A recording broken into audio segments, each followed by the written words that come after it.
What's up, Upstanders? Dr. O here, and like many of you all, I saw the incredibly propagandist session that President Ramaphosa had with the Trump administration at the White House. And look, whenever a meeting is called like that, we know the shenanigans are going to take place. Some people are calling this an ambush. Whatever Trump does in a meeting like that should be entirely expected. The fact of the matter is, Trump is a racist, and he's using fake narratives of what's happening in South Africa to build up his case for white nationalism in the United States. Period. Bottom line, that's what's happening. That meeting was full of lies between him, J.D. Vance, and Hegseth and the like. For example, the video that he showed with the 1,000 crosses for 1,000 farmers that have been killed, that was not what it was. There were two white farmers that were killed in a robbery attempt, which means that they were robbed, but their farm was not taken, because he said they kill the farmers and then they take their land. That's a lie. And people who actually attended that rally that happened said that they put those crosses out to call attention to violence overall. That was and the killing of those two farmers, a husband and wife actually, was what sparked that. So that was not 1,000 people, farmers, who were killed. As one reporter for CNN in Kenya said, that if you kill 1,000 white farmers, it's pretty hard for that to go unnoticed, right? So it's a lie. It's an absolute lie. And then Trump has JD Vance pass him off a bunch of tabloid articles talking about, oh look, more death, more death, more death. One of those pictures that he showed was body bags of women in Congo who were raped after men broke out of a prison or released from a prison, I forget, and violated these women and burned their bodies alive, and burned their bodies. Some were alive, I believe, but either way, their bodies were burned after they were raped, and that's what he chose to show. And some of the other pictures that he showed were not from South Africa, and they were from tabloid magazines. So even in these women dying in the most horrible ways, Trump pulls up a picture of them and uses them as propaganda to highlight death. Then he highlights, somebody from the EFF, Malema, talking about, kill the boer, kill the farmer, which was an idea about killing the mindset of the settler mentality in South Africa for a group of people who've been there since 1652, when they arrived on ships and basically started their process of taking over South Africa. But Trump tried to pass this person off as if he and the EFF party was a member of the government. And that just plays off the racism of many of us in America, because we have this mindset of this one black person anywhere speaks for all black people. As President Ramaphosa said, he's not part of the of their main government. They have multiple political parties. And so to take this guy, it's similar to taking somebody like a David Duke, who and taking a video of his and just playing it and say, this is what all white people think in America. Or somebody like a Marjorie Taylor Greene, somebody who's in office right now, and just say that this is what they think, this is what they believe, this is what American leadership shows. Now, hey, with the Trump administration, showing a Marjorie Taylor Greene video would actually be pretty accurate, to be quite honest. But the fact of the matter is, if one white person doesn't speak for all white people, then one black person doesn't speak for all black people. So if you're buying this stuff, what does it say about you? And the fact of the matter is that Trump was not making that video for us.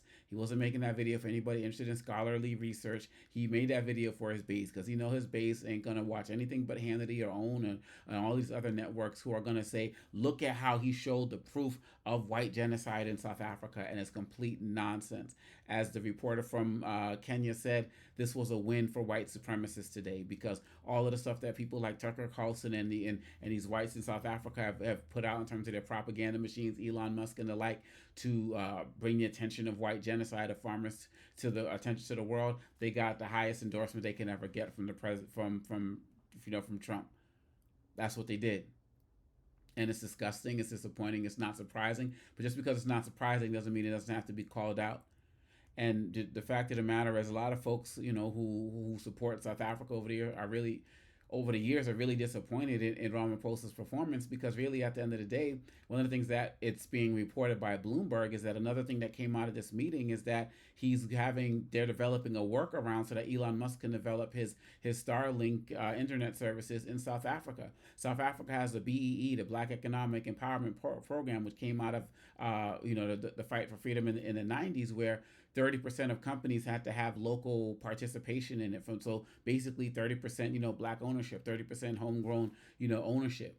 right? And it could be different groups, but primarily, it's black empowerment, right? And Trump and Musk was saying that this what can't happen. I can't have a business in South Africa because of this racist policy. They hate me because I'm white and so on and so forth. No, they were like, we need to have empowerment of our local community. But now, according to Bloomberg, Ramaphosa is going around is creating a workaround so that Musk still gets to operate in South Africa. Unlike what's going on in the Gambia, but gets to operate in South Africa with 100% ownership, keeping his company as white as he wants it to be. And so people talk about, Ramaphosa as a skilled negotiator and so on and so forth. Doesn't look like he got much but embarrassed on the world stage. And went there and gave up some of their own sovereignty in allowing Musk to be able to have this deal.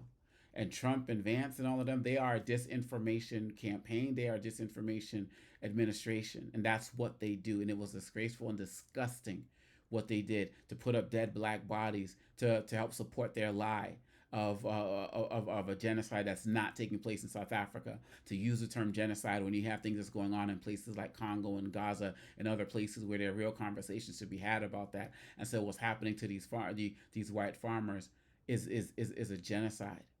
Really? That's what you want to do?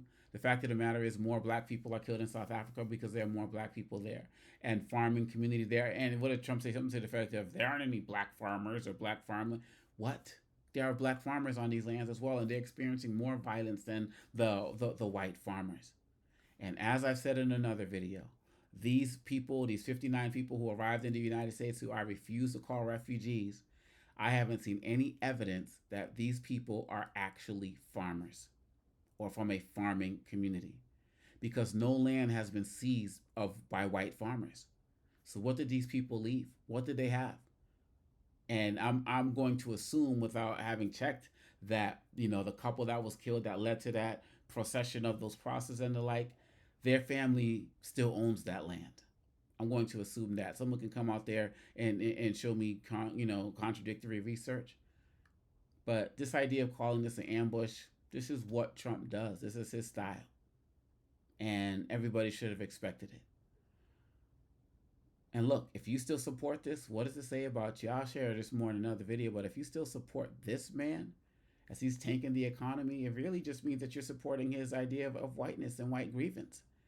And he's brought a false story of South Africa to the United States to help you say, yeah, get them, get the immigrants out, get all these other cats, get them out, make America white again or more white, bring some other folks.